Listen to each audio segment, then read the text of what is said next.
El artículo 2 de la Constitución dice que México es una nación única e indivisible, pero ¿conocemos sus antecedentes? El artículo 2 constitucional tiene diversos antecedentes, tales como el Proyecto de Declaración de las Naciones Unidas sobre los Derechos de las Poblaciones Indígenas en 1994, el Convenio 169 sobre Pueblos Indígenas y Tribales de la Organización Internacional del Trabajo en 1989, y otros antecedentes son la Convención Internacional sobre la Eliminación de todas las formas de discriminación racial por la ONU en 1965 y la Declaración de los Derechos Humanos por la ONU en 1948. Ahora, ¿realmente sabemos a qué se refiere el artículo 2?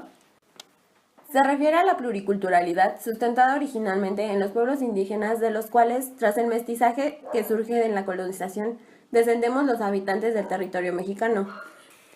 Este artículo plantea los derechos de las comunidades indígenas, que pueden tener sus propias normas y leyes internas en tanto se respeten las garantías individuales, los derechos humanos y la dignidad e integridad de las mujeres. ¿Y cuándo se considera que una comunidad es indígena?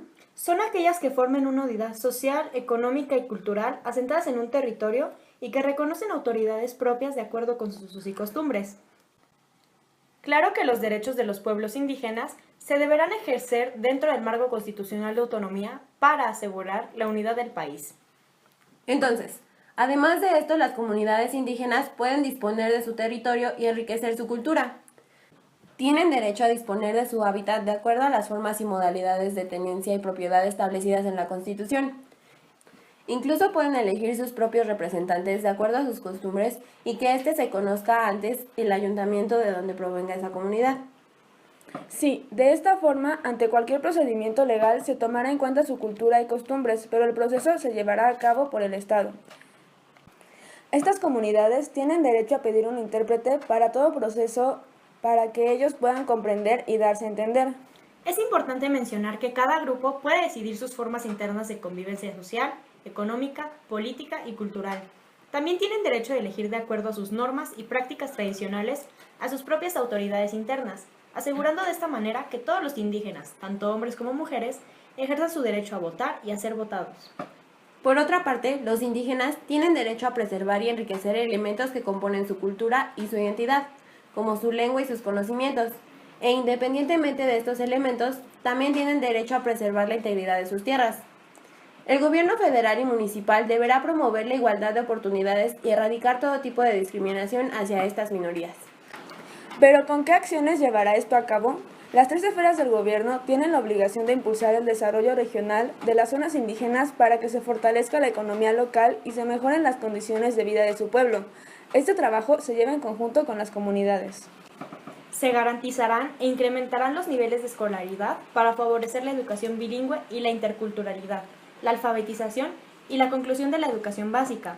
Además, se les darán becas a los estudiantes indígenas en todos los niveles y se desarrollarán programas educativos de contenido regional que reconozcan la herencia cultural de sus comunidades. También se impulsará el respeto y conocimiento de las diversas culturas que existen en nuestro país. Se les asegura el acceso a los servicios de salud y se les apoya sobre todo mediante programas relacionados con la nutrición y alimentación.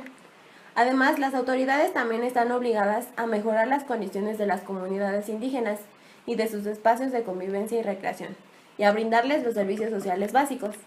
Se propicia la incorporación de las mujeres indígenas al desarrollo, gracias al otorgamiento de estímulos para favorecer su educación y su participación en la toma de decisiones, entre otras cosas. De igual manera, las autoridades deben de extender la red de comunicaciones para permitir la integración de las comunidades y establecer las condiciones adecuadas para que los pueblos indígenas puedan adquirir, operar y administrar medios de comunicación. Y para garantizar el cumplimiento de todas las obligaciones señaladas en este artículo, la Cámara de Diputados, las legislaturas de las entidades federativas y los ayuntamientos establecerán todas las partidas necesarias para este propósito, así como las formas y procedimientos para que las comunidades participen en el ejercicio y vigilancia de dichas obligaciones. Claro está que a pesar de lo que establece la ley, aún existen deficiencias en cuanto a la aplicación de esta.